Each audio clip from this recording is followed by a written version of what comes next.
So guys, আজকে চলে আসছি সাগর পার স্কেটিং করার জন্য, আর সাথে ডিএসএলআর নিয়ে আসছি ভিডিও এবং ফটোশুট করার জন্য। আর সকালবেলা সাগর পার কিন্তু এত বেশি একটা মানুষ হয় না, আমরা শুধু স্কেটারই 4-5 জন আসি। আর এইখানে আমাদের টিপু ভাইরা খাড়া করে দিলাম ক্যামেরাম্যান হিসেবে। আমরা আসছিলাম মূলত একটা শর্ট ফিল্ম বানানোর জন্য, কিন্তু আজকে আমাদের পোলাপাইন আসে না। এইখানে টিপু ভাইরা আমি একটা ভিডিও শুট নিয়ে দিলাম ক্যামেরা এবং টিপু ভাই সহকারে। তো এরকম একটা শর্ট টিপু ভাইরা বললাম আমারে নিয়ে দেওয়ার জন্য। তো এইখানে টিপু ভাই কি করলো, ক্যামেরাই চালু করে নাই, অথচ খালি মোবাইল দিয়ে আমার ভিডিও করছে। তো কি আর করার, সেম ভিডিওটা আবার করছে ক্যামেরা ওপেন করে। কিন্তু এইবার পারফেক্ট ভিডিওটা হয়েছে, কারণ এখন ক্যামেরাও চালু ছিল আর মোবাইলও চালু ছিল, দুটোটা মিলেই কিন্তু অস্থির ভিউ দেখাচ্ছে। এইদিকে আমি টিপু ভাইরে বললাম, টিপু ভাই চলো আমরা শর্ট ফিল্ম বানাই, তুমি ক্যামেরাম্যান হও। টিপু ভাই উত্তরে বললো যে স্কেটিং করবা নাকি শর্ট ফিল্ম বানাই। এখানে দুইজন দ্বিধাদ্বন্দ্ব পড়ে গেছি যে কি করব। আর টিপু ভাই তো একটা ক্যামেরা ধরে দাঁড়ায় আছে।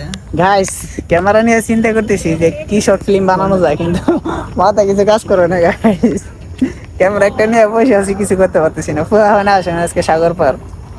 এখন যেগুলো আছে ওরা শর্ট ফিল্ম বানানোর জন্য প্রস্তুত না, কারণ ওরা এতটা বেশি স্কেটিং করতে পারে না।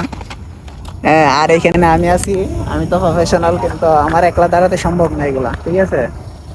এই জন্য একলা একলা দাঁড়াই আছি গাইস।